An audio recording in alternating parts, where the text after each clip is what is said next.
Welcome, everyone, to the Deep Dive, the podcast that skips small talk and goes straight for the concepts that shape our thinking and behavior. In this podcast, cold expertise is defenestrated as warm philosophy is enthroned in an attempt to explore the field in which we're all scientists looking for answers, living well.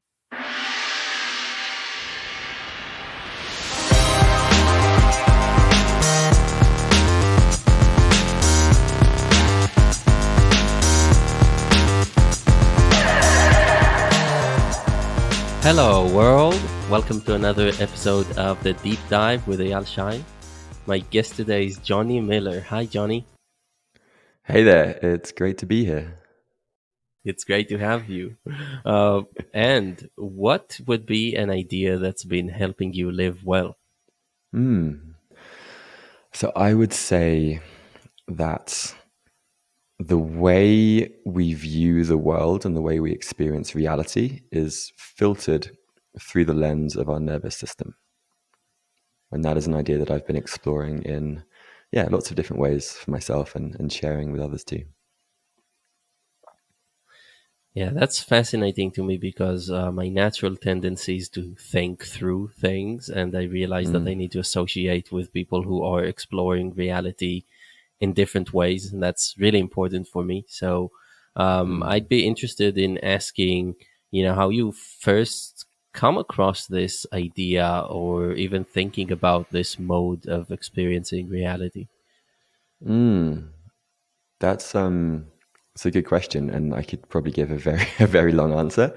The abridged version is I went through a period of pretty intense grief in starting in 2017, and after I lost my fiancée, she took her own life, and during the process of grieving, I think I really kind of realized how numb I'd been and how disconnected from my body I'd been for pretty much most of my life without really knowing it. I was just like living in my head the whole time.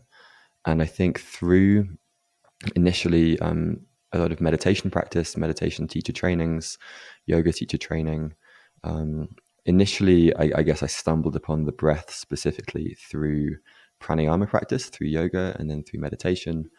And from there, I just found it so powerful and so effective that I just got really curious, I guess, and started to learn more for myself. And then a few years ago, I ran into someone called Edward Dangerfield when I was living in Bali. And he is a FBR practitioner, which stands for Facilitated Breath Repatterning. And he was one of the most knowledgeable people about the nervous system that I'd ever come across. And some of the things he was sharing just really blew my mind. And I was like, I want to learn from this guy. I want to just understand this more for myself. It felt really important.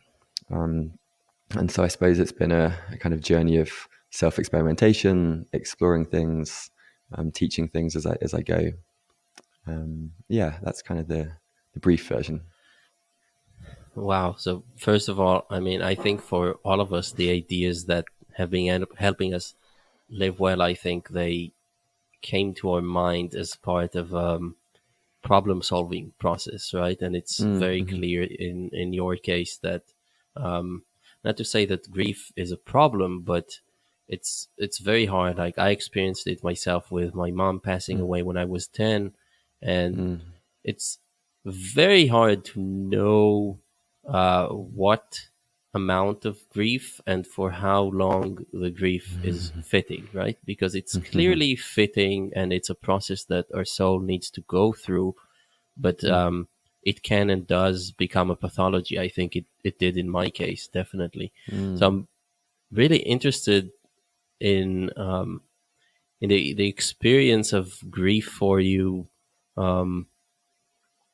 What was it, and why did you seek to, I guess, move on? Would that be fair to say that you've turned to breathwork to move on from grief? Is it what was your feeling about it? I actually wouldn't say the word move on necessarily. And I think that my experience of grief was that it was actually more learning to let go of the stories and let go of trying to to do or fix anything, and more just surrender and allow the emotion and the grief to kind of pass through. And I think the breathwork practices in particular kind of allowed me to almost get out of my head and get out of my own way to allow the natural process to unfold. There's a beautiful quote of like, the cure for grief is grief itself. And I don't think it necessarily has a timeline, but the more that we feel safe in our bodies to kind of go into the intensity and the pain that is there. In my experience, it really, once I kind of got through the initial like denial, the kind of the despair, the fact that like everything about my identity and like the future I'd imagined for myself just kind of self-combusted. And as I think I kind of started moving through that, there was a kind of spaciousness and actually joy that opened up. And I found that the energy of grief was actually, the sensation was very similar to joy and bliss and connection, which was kind of strange. It kind of took me by surprise. I was like, whoa, this is like, is it okay to feel this? Like, aren't I meant to be like sad and depressed right now? And it was a real kind of initiation, I think. And I think that experience then led me to exploring, the full emotional spectrum and finding out ways in which I'd been blocked or kind of had these inhibitions. Growing up in England as a man, I think there was just a lot of like repression there. And I think I've been slowly like unlearning a lot of my Britishness. It's not uncommon, I hear. Uh-huh. Yeah, this is fascinating. I mean, in my case, I can definitely say that I can really relate to what you're saying about being able to open up again and let things pass through. Because I think one instinct when you are, blindsided by something terrible happening in your life is to immediately cocoon or put a huge barrier between yourself and the world, because you don't want another hit, right? It's like you kind of recognize at that moment was like another hit like that, and you may be done for. But what happens is that whatever emotion kind of is present, I think at that moment when you put up this huge barrier, always stays on your side, right? And so you, in a sense, recognize that all the more desirable emotions like joy, happiness, and stuff, they can't really come through while you have a barrier. And it's this long process where, you have to get to a point where you're just like, okay, this barrier is coming down, and I'm going to allow in the full spectrum of emotion back into my life, right? This is what it makes me think of. Yeah, I think that's really well put. And there's maybe two things I'd add to that. The first is that I think the kind of impulse for denial or like putting up that barrier initially is one is a very healthy impulse. And I think it's very normal and like a natural part of the cycle. I think we get into challenges where we get stuck there and we kind of don't find ways to move through that. And I know that in my case, part of what helped me move through that was meeting or seeing other adults who'd also lost someone close to them but hadn't really grieved. And there was this sense of like, they were almost like this like shell or this like husk of a human. And that sounds a bit extreme, but there was this sense of like a lack of aliveness in them. And I think it's because, exactly as you were just saying, there was this wall up against not just the grief but all emotions. And so that had accumulated over time, almost like this like emotional debt, and they weren't living fully in my view. So I think that the fear of ending up like that helped me to kind of really lean into the other direction. Yeah, that's and I'm glad you did. I mean, it's really interesting how in the name of safety, our blind spot can be such that we aim to live a good life, but because we're so averse to suffering and pain, we might actually sort of put ourselves in this Walking Dead right kind of mode for a long time. Mm. Yeah, and then in terms of breath work, what was a moment for you where you recognized something shifting? And I'd also love to know how it actually works, from what you know. Mm. Yeah, sure. Before we go there, I just wanted to kind of reflect back the phrase of like living a good life. I think one of my biggest learnings, and this would definitely count as like a big idea, is that avoiding pain is not conducive to a good life. I think that pain is really a powerful teacher and catalyst for some of the moments that I'm most grateful for in my life, and leaning into discomfort, and particularly kind of the more shadowy emotions that we tend to avoid, whether it's like anger, shame, grief, like these things. Like there's been so much juice there for me, that I'm almost angry at the idea of like a good life is one in which we only experience happiness and we don't experience pain, because I think heartbreak is like an Absolutely. inevitable part of the human condition.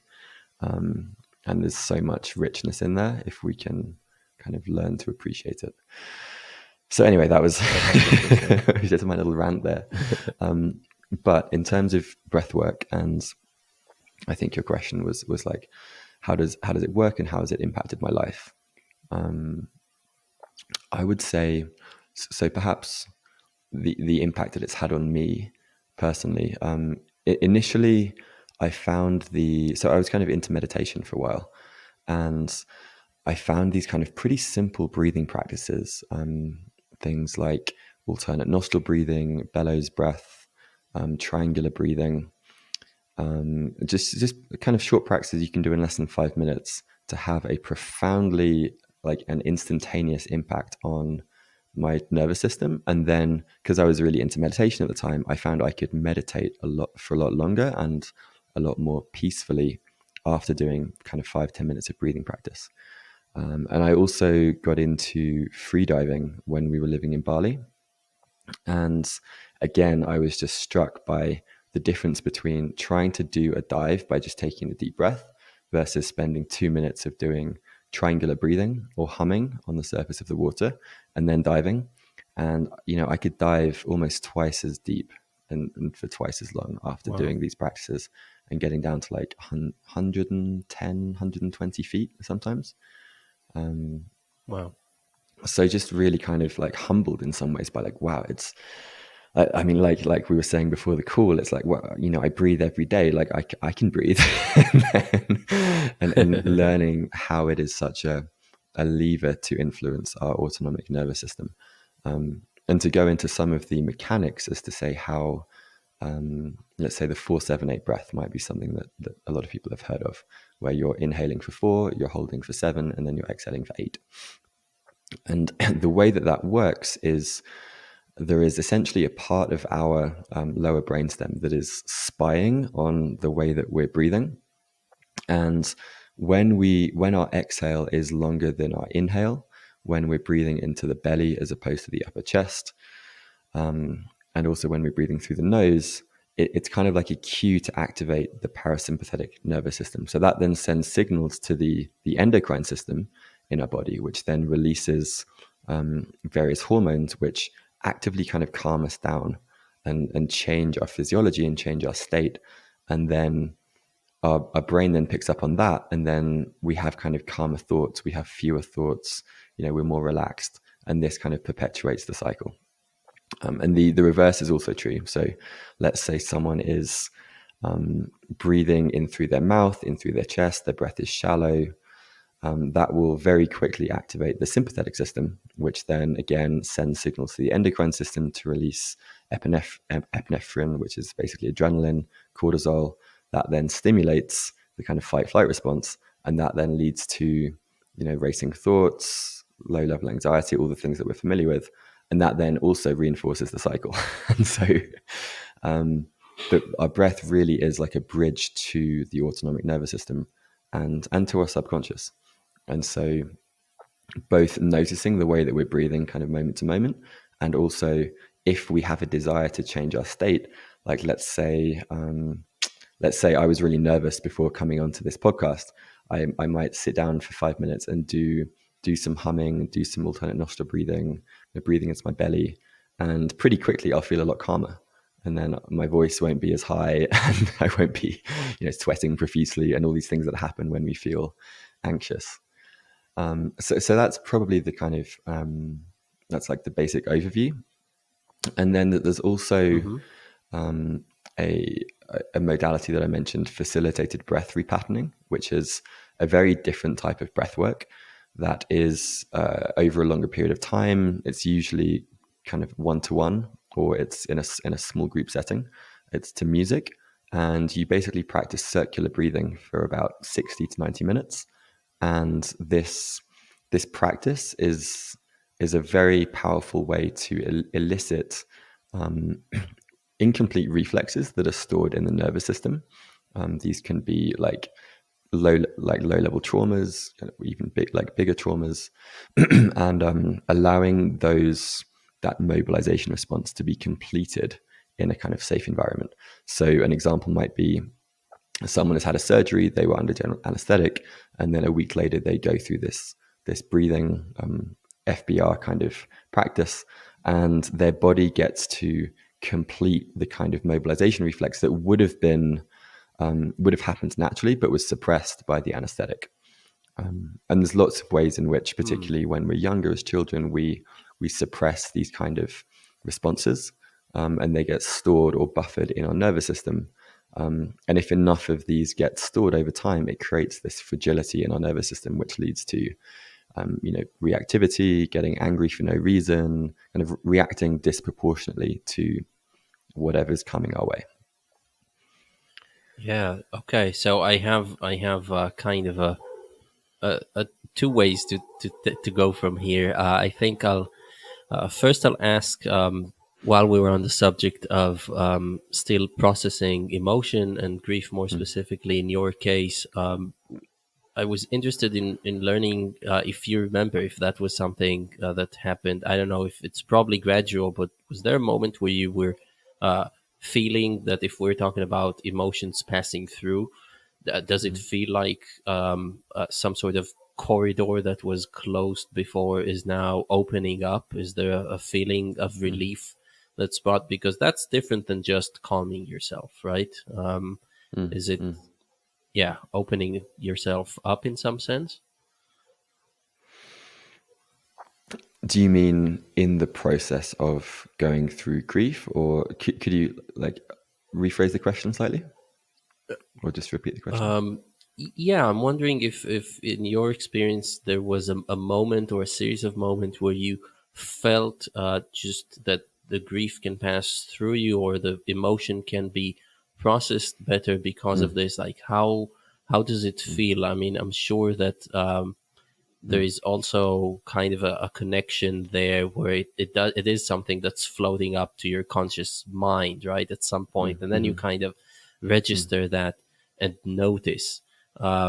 So have you found that there's a distinct feeling of having a trapped emotion versus an emotion that can flow through and you can let go of, or it can let go of you? Yeah, okay. Great question. So the way that I think about this is almost like imagining a hose pipe. And you can kind of take the word emotion and think of it as like emotion or energy in motion. And when this is flowing through a hose pipe, that can get kinked in one of two ways. It can get kinked in a way in which we repress it. So let's say it's anger, for example.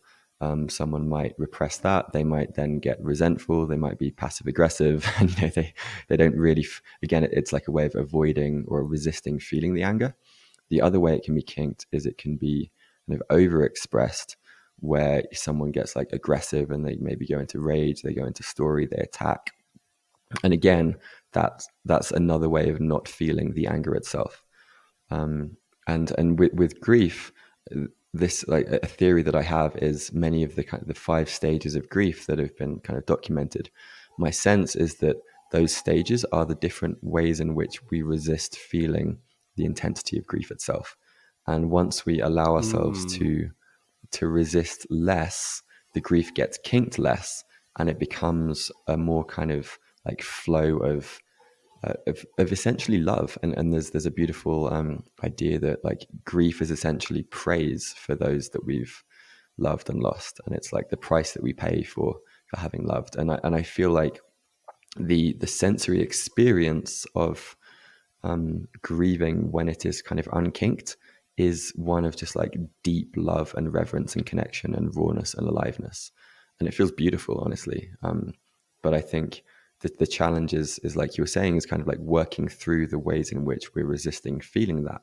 And we can get stuck in stories. We could maybe blame ourselves or feel guilty or shame for the ways in which we didn't show up for the person, if it's someone that we've lost. Or there can be other emotions that come up that almost like again kind of like stunt or block that hose pipe of kind of coming through. And I think that's the work that we have to do of self-reflection and also creating safety for ourselves and safe spaces. I think the body is very good at like tracking how emotionally safe we are in any situation, whether it's the people around us, whether it's the context, or if there's bright lights and loud noises coming. And so creating a space where we maybe it's in nature, maybe it's in the sea while we're swimming, but somewhere where we can really kind of like physiologically let go and almost like there's that sense of like relief. That's when we can often sink into the feelings more, because there isn't that like protection mechanism that's happening in the body. Yeah, that makes intuitive sense to me, because I think so many of the metaphors that are describing different emotions, really there's almost the category of the undesired ones come about when there's resistance, while the more positive ones usually, again, I'm very much with you. I think that every emotion has its fitting place. And I myself dislike it when people are like, "You're supposed to be happy," and that's a good life for sure. But over time, if anything is pathologized, that it's usually the resistance part, where you said, where you stop interacting with the world and you're kind of in your own echo chamber or something like that. Yep. Yeah, so that makes a lot of sense to me.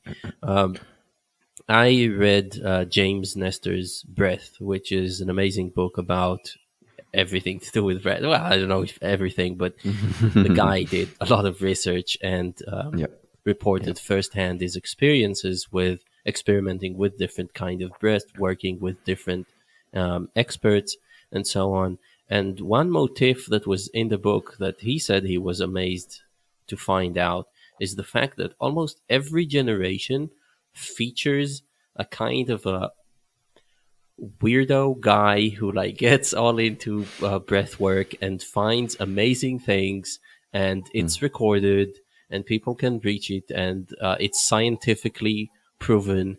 And then for some weird reason, this guy dies without really leaving any sort of legacy behind, and it leaves our whole society still very much behind the cutting edge of breath work. And I wanted to ask you if everything that you're describing, let's say about breathing from our bellies, is that something in your view that our species has evolved doing, but is something that we lost? Or, I mean, how did we get to the point where we are doing something that's suboptimal, even though we're basically just following instinct? That's a great question. Well, I know that James Nestor kind of lists some of the reasons that we have, as a society, almost transitioned into habitual mouth breathers and the very detrimental effects of that. It's interesting. I think that there's also, I mean, most indigenous cultures have some sort of breath-based practice as well, whether that's kind of setting the container for a ritual or ceremony, or if it's using this more kind of circular-based breathing, which creates altered states of consciousness. There's many different documented types of breathing practice from like Mongolian tribes, Russia, South America as well. So in terms of like why do we breathe in a way that is suboptimal? Well, I think what it comes down to is that most of us in Western countries and cultures are chronically overstimulated by city environments, by phones and apps, and there is this kind of low level chronic stress that is present. And when our bodies are in that state, the natural response is to breathe in a certain way, which then exacerbates that state. And so, I mean, I think it's one of the reasons that breathwork is becoming incredibly like popular and mainstream in the last kind of 5 or 6 years. And my sense is that, like with meditation that kind of came from the East a few decades ago, I think breathwork is having a similar kind of rise where people are realizing that they can kind of take some sovereignty over their state. And I think a lot of this comes back to agency, where if someone's suffering anxiety or stress, they often feel quite helpless to that. It's like, my body's doing this thing, I can't change it. What do I do? And awareness of the breath and simple breathing practices and how the mechanisms work are really effective at helping people to relax down into a state where they can function normally. But yeah, I mean, Yeah, it's an I interesting think question. that Like why are we why are we as a race kind of functioning suboptimally in a lot of ways? I mean, I can think of many ways beyond just in the a lot of breath ways, that we're yeah, kind of divorced it's really from interesting. a lot of our even, I mean, the fact that we're sitting in chairs, like chairs are terrible if you sit in them for long Yeah, periods of we were time. just chatting about it on Twitter. Yeah, exactly. Yeah, Yeah. it is interesting because I think that a lot of the remedies that we find, and we need very creative, very persevering people to come across these techniques that help us make ourselves better in terms of health, are really, they really could be instilled in children, right? If you just had the right education, and it wouldn't be very hard to teach a child who's like, you can do dialectic when you're young, which is something I'm doing. So therefore, you're going to be grow up to be a good critical thinker. And when you're young, you can obviously teach meditation to children and do Hmm. that, and they'll be growing as because meditation is just a practice in a sense that you're supposed to be able to just move about in the world with this awareness and not lose it and not be hijacked. And I feel like breath work is another part of this toolkit, Hmm. and it really does resonate with the discussion we had about kind of what kind of environment we design and in what way it designs us, because I think ultimately we really want to think about the environment we're in and design it in a more healthy way. And these Hmm. things that we today see as remedies, as medicine almost, like you can learn this practice, and to be honest, it can be quite effortful to take on something like that as a grown up, as an adult, and learn a new breathing technique and stick with it, because we're already disturbed, right? It's not easy to sit in one place for 90 minutes. In meditation, it's not easy to do dialectic and be asked hard questions and think harder than you're used to. And this is the kind of like more powerful medicine that you already give somebody who's obviously not well, but it's these are all can be avoided. We can avoid getting to that place of illness in the first place if we had the right education and the right environment to support us. And I think that's a very interesting way of thinking about, because ultimately we want to learn about these medicines because we want to fix ourselves in a way, make ourselves better in this age. But for our children, I think we always have to think about how do we get them to be the kind of person who doesn't experience all this stress to begin with, right? Yeah, I've thought and actually had quite a few conversations on my podcast about this exact question. And a way that I frame it sometimes is like a how to human user manual. It's like, if you buy a car, you get a user manual with it. But we've somehow kind of been educated at schools in things like trigonometry and calculus and things, but there's so many basic things about our like human physiology and the way that we operate that we just no one ever told us. And I remember in my 20s almost being like angry of like, why didn't someone tell me about this? Like this seems so fundamental to like living and functioning as a human being. It's like what? And I think you're right that I actually think that children probably have a much easier time learning and grasping a lot of these things, and that meditation, from what I've heard, comes pretty naturally to young children.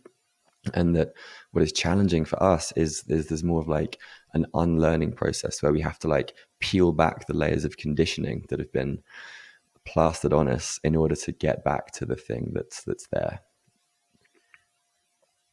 Yeah, and our environment is not conducive to actually breathing deep. I mean, our responses in terms of fight or flight or the stress things is because we're living in a stress inducing environment, like we say. So I think in the next step is to kind of work on that and bring back our lives to a place that's more wholesome, because teachers in school are themselves not people who are necessarily doing well.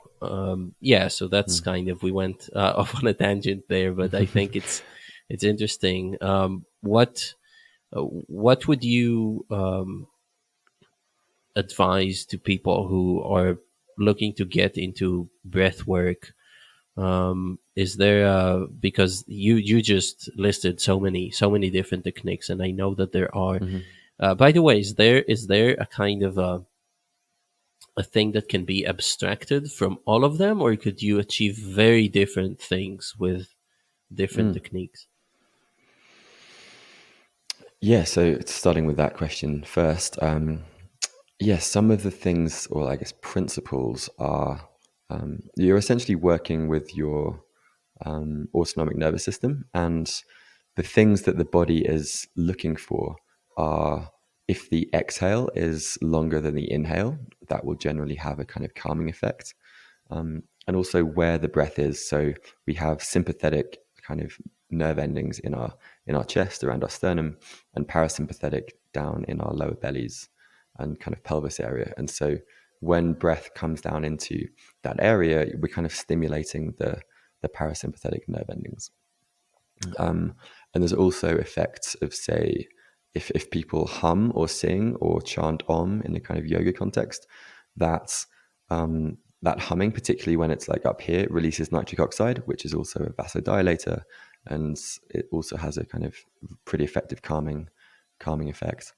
But yeah, I mean, lots of people are kind of creating different breath recipes, but I think once you understand some of the like fundamental principles of like, this tends to make us more alert and more active. So say bellows breathing, which some people might have heard of, is you basically sit upright, and for about 40 to 50 rounds, you just exhale sharply through your nose. So it sounds like,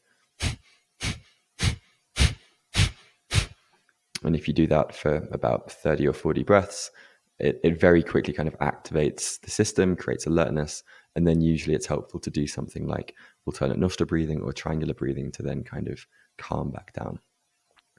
But there are so many different kind of recipes that people are creating. There's an app that the founders reached out to me. It's called Othership, and they have some pretty good like recordings of like guided breathwork practices. There's a lot of, I think Insight Timer also has quite a few different practices. And there's a book called 21 Breaths, or like 21, I can look up the title, but again, it's like a friend of a friend. And I think he lists like 27 different or 21 different breathing practices for different situations.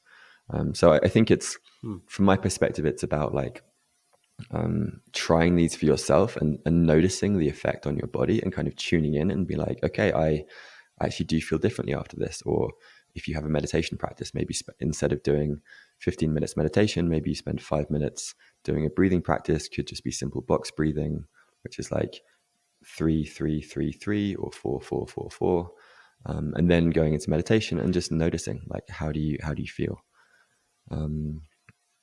Yeah, the one thing I'd add as well is, I know Wim Hof breathing is pretty popular these days, and I would caution people against having like a regular Wim Hof practice. There've been people who've gone through my course who've reported kind of getting stuck in anxiety, in kind of in this very activated state, and been unable to down-regulate and to come down. And Wim Hof is a very highly activating breath, and I don't actually think it's healthy to hyperventilate in that way long term. So it's, Oh, it can be that's great in the short term. If you want to go in, jump in cold water, that's fantastic. But doing it on a daily basis is actually, especially if someone already has some underlying dysregulation, it can really throw people's nervous systems like into the deep end. that's interesting, because yeah, I'm gonna step forward and identify myself as somebody who I I I think, would I be wrong in assuming that most of us need more the calming down techniques than the alertness, or is it? No, I think that is spot on. With the exception of people Yeah. who are kind of going through depression, or in this like what's known as dorsal vagal state, where it's like this collapse and shutdown. The majority of us, I think, are overstimulated, and we need more calming practices. So things like, I'm a big fan of NSDR, or non-sleep deep rest, which is derived from yoga nidra, which goes back hundreds and I think even thousands of years. Yin yoga, these kind of like long calming stretch. I think like this is really the medicine that our culture and society needs. So I'm gonna step forward and identify myself as part of the minority. I can be quite lethargic almost, and it helps me in life in the sense that I'm very, very chill. Like, people could blow up next to me, it wouldn't trigger me, and I would be able to diffuse them, or be able to kind of still keep talking with them. And in that sense, that's good. But a lot of the times I find myself when I'm just like, as you say, not activated enough. So, yeah, in that, I guess that's the technique you were briefly modeling there before. Yeah, so like the bellows breathing, or let's see, hot and cold, kind of working with saunas or ice baths can be really good as well. Kind of movement, kind of workouts and things in the morning. And actually, this might be an edgy one, but I've worked with breathwork clients before who have described similar, and they found that accessing anger has actually been a really helpful tool for kind of increasing their sense of aliveness, and increasing that kind of vibrancy. Again, this has to be in a kind of safe container, but some people have like there's, they'll punch pillows, or they'll in breath work we do this thing called an arm compression, where it's like we push against their arms, and then they bring through loud sound at the same time, and it's this like energy kind of coming through and out. And that can be really helpful for kind of like shifting people from the more what's generally like the dorsal response, which is this kind of like just much lower on the arousal spectrum, and kind of coming back into like the window of tolerance, I guess is the technical way of saying it. Interesting. Yeah, so I'm wondering, in terms of everyday practice, and not practice in the sense that you're training for something, but just doing the thing day in and day out. Is it for you a certain technique that you do at certain times of the day? Like, a lot of people are going to be very consistent with their meditation and the one technique that they found works for them, or because it's actually such a big toolbox containing so many different tools, do you find yourself more going to the more fitting tool that's fitting in the moment? How is breath work present in your day-to-day life? Great question. The answer, I think, is both. On the one hand, I think about it as like, if this then breathe. And that's like, if, I find myself anxious or stressed when I actually want to be calm, or say it's like the end of the day, and instead of turning to alcohol or whatever it is, actually I'm going to go outside, I'm going to do some yin stretching, and I'm going to do a calming breathwork practice. And that's my way of like downshifting at the end of the day.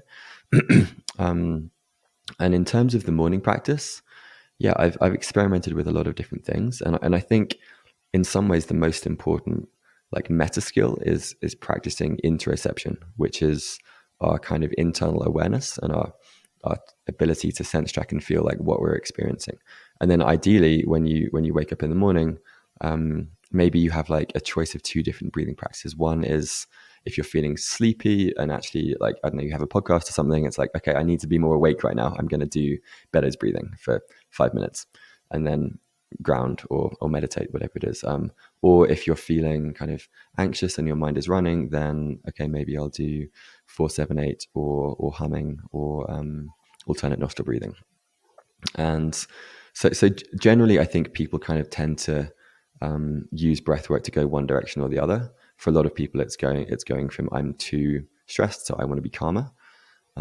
My personal practice in the morning that I just did is I wake up, go outside, get some sunlight in my eyes, do a bit of movement, kind of light workout, and then sometimes take a cold plunge after that as well. There's like, I just run the bathwater upstairs. And then I'll do bellows breathing for about 40 rounds, alternate nostril breathing for about a minute. I then usually do some humming, and I then meditate for somewhere between 15 to 20 minutes. But you can also have a much shorter kind of practice that would be, still be very effective. Yeah. So one more area I'm interested in, and because I do dialectic, and we already mentioned meditation, and now breath work, and there could be other things.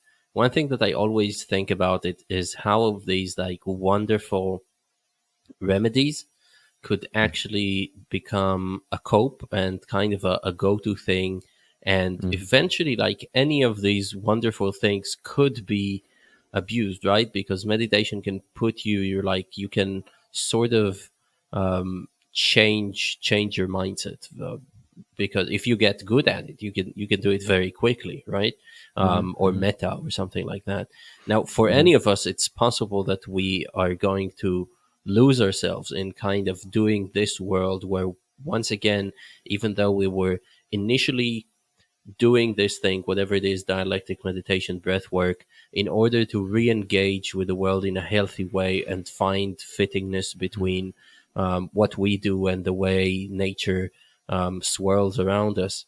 It's also possible to kind of complete a full circle and end up isolated because you've made this a type of panacea. It's your go-to thing, and actually you feel comfortable in that. And before you know it, you're once again sort of detached. So I don't know if it's anything that you've thought about, but it's really interesting for me to think of ways to maybe have a sort of a check for ourselves that we can run and see, like, am I relying too much on something that actually now is not fitting anymore? Yeah, that's a really astute kind of observation, and it's a great inquiry. I definitely do have some thoughts about this. I think, firstly, there's a difference between like mentally saying like I should wake up and do this breathing practice, like, and making it like another thing on your to-do list, versus waking up and tuning in and being like, like, I'm noticing that my heart is beating a little bit faster. Maybe you have like an aura ring and it's like, oh, I'm not that well rested. Like, oh, probably a breathing practice would be supportive of my physiology right now. And so there's more of like a kind of having a conversation with your body and your physiology, and listening, as well as just like, I need to be this way, so I'm going to do this thing to feel a certain way.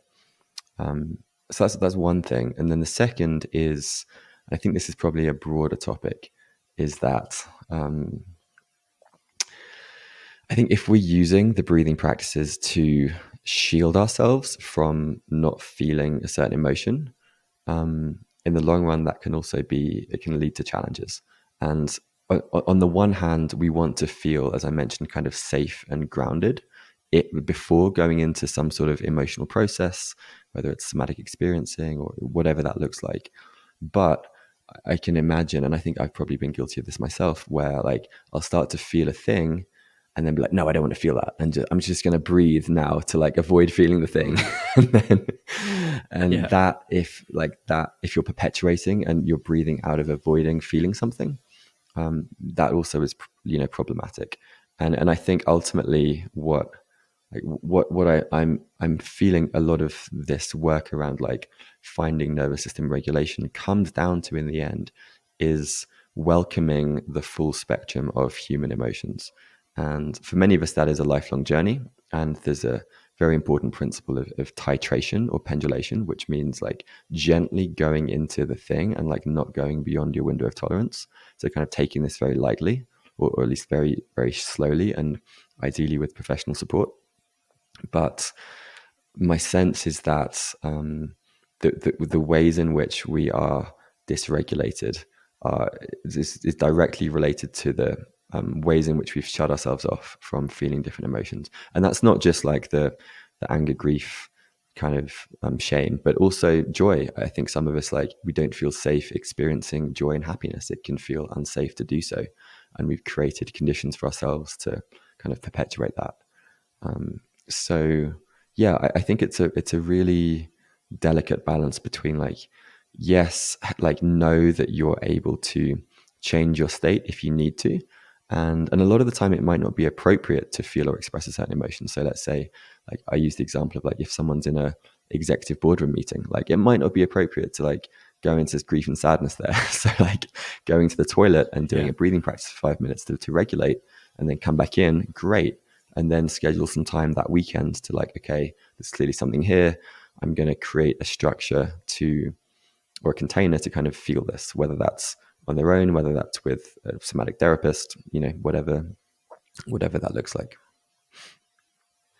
Yeah, that makes perfect sense. And yeah, about joy, I just watched the Brene Brown special on Netflix, which is at times it's really great. At times it's a little bit kitsch. But yeah, she was definitely pointing out that, she really kind of outlines the mechanism by which we ruin our capability for feeling joy, and how we're basically trying to immediately think about all the bad things at that moment. So I recommend that people watch that, maybe because philosophically she made some very interesting ideas. Yeah, I want to share an experience from my life of feeling more healthy. It seems like health is a state where emotions are accessible to you, in the sense that if an event happens in your life, you are not afraid to go and feel the emotion, just like we said. And then an interesting effect that it has is that you are going to appear weird because for me at least, like, I find myself, if something sad happens, I oftentimes don't wait until I'm home. I start crying. If something Beautiful. funny happens, I don't do that. I just laugh. As long as it's fitting, of course. But it's really interesting, the kind of perspective that then people have on you, because it's harder to pin you down as a person who's angry, who's generally angry. So the whole notion of personality based on, let's say, emotion, type of person, the type of emotion that you associate with that person, kind of goes away with a healthy person. And that's really interesting, because then you have to go up one level, in a sense, and understand, oh, this person is not bringing himself into every situation, but is actually acting fittingly, and that is now the thing that characterizes the person, right? Not the tangible emotion that comes out and is perceived. And I wondered if that's something that you've experienced after years of kind of working on allowing yourself to feel more. Yeah, beautiful question. There's a couple of things that come to mind. The first is, I think like the definition of health, like I would tweak it slightly in that our response is kind of appropriate to the situation and to the stimulus or whatever's there. So often, people will be like disproportionately angry, or something major might happen and they don't express any emotion at all. And that's usually a sign of like there's something beneath the surface, usually that happened in the past, that hasn't been fully completed, felt, experienced, etc. But yeah, I love the question of like, do people start to see you as being weird? And yeah, I think the answer is yes. And like we were living in Bali for the last year, and that's probably one of the few places where this kind of way of being is much more normalized. So there is, I think, a lot more like emotional fluidity, let's say, in those environments, and it's actually very refreshing. Like if you're, meeting someone for the first time, and for whatever reason, like someone like sheds a tear, like it creates a lot more depth and connection, a lot faster. And I think it's one of the reasons that I was kind of nervous in some ways to move away, because I didn't want to go back to an environment where I would have to feel like I was in some ways making myself smaller or limiting my expression in order to make other people feel comfortable. And I think there's another piece of this, which is, what is the thing that I'm avoiding feeling by not expressing an emotion? Like, am I going to feel awkward? Am I going to feel like weird, or maybe like embarrassment? And can I get to the point where I feel comfortable expressing what is like an authentic emotion for me, and actually not really care about what the other people down the street are thinking? So I think it's a really interesting question, and I'd love to also kind of think about and find ways to normalize creating containers where all emotion is welcome. It's one of the reasons I love breathwork, because it's like one of the foundational principles. It's like whatever is authentic to you kind of coming up in this moment is welcome. The same is true in like men's circles, in certain retreat environments, plant medicine ceremonies. Like there's therapeutic environments that, there's a certain few places, but generally speaking, it's still weird. And I like to think that's shifting slightly, and I think there is more emotional literacy and awareness around these things. There's a podcast called The Art of Accomplishment by Joe Hudson that I really recommend to a lot of listeners. They have a series on emotions that is just like an absolute masterclass in a lot of the stuff we're talking about, and they go into each emotion kind of specifically and give good examples. But yeah, I mean, what's it like for you? Like, I also have heard that Israel has a reputation for being a culture where emotions are more kind of pushed down as opposed to like welcomed. And so how do you think about that? Is it like, and also what do you want to share with your kids? Like, I imagine that's a question that's alive for you as well. Yeah, that's Israel. I guess it depends on the emotion. Some emotions are not easily containable in the heat here in the summer. Hence the wars and the yeah, Israeli culture. Well, I think one thing that characterizes Israeli society, unfortunately, is prevalence of PTSD and really living in stress. And it's not what you see in the news. Okay, I'm safe. I'm probably going to be safe, even if there's a round of fighting in a different part of the country. Like, that's not what it is. But when you're in a multi-decade conflict with another political entity, of course, I'm not in conflict with anybody, but personally, it's just putting something in the air. Right? It just makes an atmosphere. Like, talk about environment and how it designs us. It just shaped Israel to be this very like machoism is really prevalent here. Although in recent years, I feel like there is a reckoning that a lot of the stuff that's going on here isn't right. And so, for one example, is Israel is among these first few countries where the actual like MDMA assisted psychotherapy. I've seen that. Yeah, there's a powerful documentary that I've seen. Have you seen the one on Tim Ferriss's blog? Yeah, the one that Tim Ferriss shared. Yeah, exactly. Really powerful. Yeah, trip of compassion. So that shows Israeli PTSD sufferers. None of them, by the way, got it in the army. But one was kidnapped. One was a first responder to a suicide bombing. One was molested by his father. And yeah, so trip of compassion for anybody who wants to view that. That's amazing. So Really Israel powerful. is looking for solutions, I think, as a society, because we recognize that's a huge problem here. And there are quite a few people. I mean, Israel is a completely Western country, so among the affluent class, you do see a lot of people that can afford themselves, both in terms of time and money, the exploration of such spaces as breathwork, meditation, and all that. It's not so different from other places. Yeah, it definitely differs from Britain in the sense that we are not shameful. We are not repressed in that sense. More like the worst thing for an Israeli is to come out as somebody who like got the bad end of a deal. That's like the worst fear of an Israeli, that you haven't haggled enough or something like that. Which, by the way, according to that logic, I'm not Israeli even, so I've always felt a little bit strange here.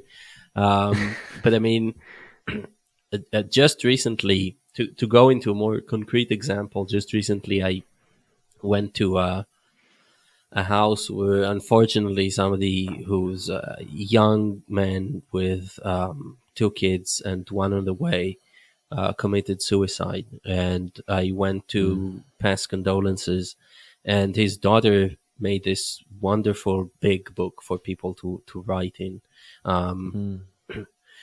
And yeah, I just looked at what she wrote, and I just started crying there, and I don't try hiding it or something. And I noticed that wasn't something that other people were doing, which was interesting, because it's like if you're ever going to come and if you're ever going to come to an unequivocally sad situation, it's that, right? And yet you didn't see this outpouring of emotion. So I did feel not weird. I didn't feel weird because I knew this was sad, and I felt right Yeah. about it, and I was crying, and that Yeah, yeah. actually helped me process a lot of the feelings that I felt around this death, because he wasn't a close friend, but we had hung out with him a lot in the past year.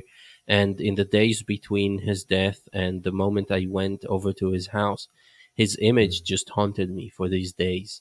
Every time I would like take a rest or something, I would see images of him just saying hi or making coffee or something like that. And then I did that, and it was like gone after that day where I visited his house and made peace within myself. So I think that's just maybe a vignette kind of that shows the power of letting emotions pass through you and come through you naturally, and go wherever they go naturally. Yeah, that's beautiful. And I'd actually love to share like a short story that I read in a book called The Smell of Rain on Dust by Martin Prachtel. He's the same writer who talks about this idea of grief as praise. And in one of the, I believe it's Native American cultures, they have this idea that when someone dies, the soul is in this like bardo or limbo area, and it's the intensity of their tears and the intensity of their grief and their sorrow which provides the energy for that soul to then kind of pass on into the next realm. And regardless of whatever belief someone has, I think it's this beautiful idea that the intensity to which someone cries, grieves, wails, expresses the sadness and sorrow is almost like an act of love for whoever has been lost. And I just found it such a beautiful idea, and again, such stark contrast to I'd attended funerals as well, where 50 people in a room and no one is crying, and it's like it's like, what's going on here? It's this kind of stagnant, like sterile space. Yeah, but it's beautiful. Thank you for sharing. Yeah, thank you for sharing too. And it's really uncanny how different cultures arrive at the same ideas, because in Judaism, like, I'm not an observing Jew, but in Judaism, when somebody dies, they have basically 12 months There's until like a black they armband, right? That I've heard they wear an armband, from what I've understand, like a black armband on one of their well, arms. one grief practice of grieving is to rip your clothes at the funeral. Like, that's Oh something wow. that done. The black armband, I'm not sure about, but the deceased is supposed to kind of, go through this journey and complete it after 12 months and go to be with God, basically. And there's a certain prayer that's recited at the funeral and then periodically every month. And that prayer is said to kind of encourage them and drive them on as they go through the journey, much like you say. And the interesting part is that the journey takes 12 months, but you don't say that prayer for the last month, because that would be a sign that it's like they need it too much. And actually, you want everybody to know that they've been good enough people, that they don't need your encouragement in the last month of their journey. But it's so interesting how different cultures arrive at uncannily similar ideas, you know? Yeah, definitely. And I mean, I think there's real challenges with like assigning a timeline to grief as well, because it's something that is so unique and personal. And for some people, they might grieve in a few weeks, and others it might be years or decades. But I also, like, I can really understand where that ritual kind of comes from. Yeah, that's fascinating. Well, Jonny, this has been inspiring, and I just need to point out that the word "inspiring" also comes from comes with an etymology going back to the breath. So it's also something to ponder on the Nicely next done. podcast. I'm Nicely so done. grateful for you sharing your story and your knowledge, and I'm definitely looking forward to actually look into this, because I do think I could use some. But before we say goodbye, I'd love for you to share with listeners everything that you want to share in terms of where you and your work could be found. Oh, well, thank you. Yeah, this has been a real pleasure as well. Like, I've really enjoyed this conversation. It went to some interesting places. And yeah, for listeners, I have a podcast as well. It's called Curious Humans. And if you enjoyed this conversation, there's probably a few on there as well that would resonate. And I'm I also listened and teaching. liked. Just gonna say. Thank you. And then I'm also going to be teaching a course, a 5-week boot camp called Nervous System Mastery, that will be starting in early November. And so, if kind of learning more about the nervous system, learning these breathing practices, more things around emotional fluidity, if that resonates, then take a look at the website, which is nsmastery.com. And you can also find me on Twitter. I think we're both pretty active on Twitter and like to have conversations with strangers. So that's also a great place. Clearly. Yeah. Yeah, Jonny. Well, this has been a great pleasure, and I really hope this isn't going to be the last. So, until next time. Yeah, me too. This has been such a joy. Let's definitely stay in touch.